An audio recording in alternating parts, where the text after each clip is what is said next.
June 6వ తారీఖు వాతావరణం చూసినట్లయితే ఈరోజు అక్కడక్కడ వర్షాలు శ్రీకాకుళం, అలాగే విజయనగరం, విశాఖపట్నం పరిసర ప్రాంతాల్లో పడే అవకాశం ఉంది. నిన్న మనకు విశాఖపట్నం 54 మిల్లీమీటర్ల వరకు కూడా వర్షపాతం నమోదైంది. ఆ తర్వాత శ్రీకాకుళం, తర్వాత వైఎస్ఆర్ జిల్లాలో వర్షపాతం నమోదైంది 34 మిల్లీమీటర్లు. అలాగే ఈరోజు ఎండ ఒక్కపోతే ఎక్కువగా గుంటూరు, విజయవాడ మధ్య పరిసర ప్రాంతాల్లో విపరీతంగా ఉండే అవకాశం ఉంది 40 డిగ్రీల వరకు. మిగిలిన ప్రదేశాలు అంటే మనం ఉదయగిరి కానీ, నెల్లూరు జిల్లా కానీ, తిరుపతి జిల్లా కానీ, ప్రకాశం జిల్లా కానీ ఒక్కపోతే ఎక్కువ ఉండే అవకాశాలు కనిపిస్తున్నాయి. ఉరుములు మెరుపులతో సాయంత్రం సమయంలో ఈరోజు వర్షాలు పడే అవకాశం మనం చెప్పినట్టు విశాఖపట్నం, శ్రీకాకుళం పరిసర ప్రాంతాలు, కాకినాడ వరకు కూడా విస్తరించే అవకాశాలు అయితే సాయంత్రం సమయంలో మనకు కనిపిస్తుంది. అలాగే వర్షాలు అనేవి ఈరోజు తక్కువగా ఉంటాయి అక్కడక్కడ మాత్రం. అంటే మనకు ఆంధ్రాలో కొన్ని చోట్ల, తెలంగాణలో తీసుకున్నట్లయితే నిజామాబాద్, నిర్మల్ పరిసర ప్రాంతాలు, అలాగే వికారాబాద్ జిల్లాలో కొన్ని ప్రదేశాల్లో అక్కడక్కడ ఉండే అవకాశం ఉంది.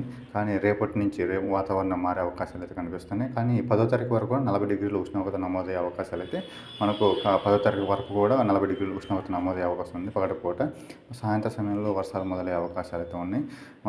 విస్తారంగా వర్షాలు పడే అవకాశాలు అయితే 12 అంటే మనకు జూన్ 12వ తారీఖు, 13, 14 తారీఖులలో వర్షాలు ఉండే అవకాశం ఎక్కువగా కనిపిస్తుంది.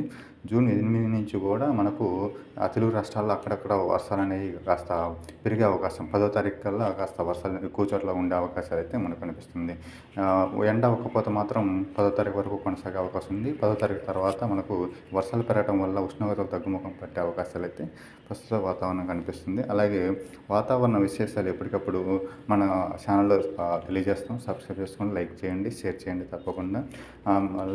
మీరు లైక్ చేయడం వల్ల మరొకరికి మన వీడియో అనేది అందడం జరుగుతుంది. తప్పకుండా అప్డేట్ అనేది మంచిగా ఇంకా ఇవ్వడానికి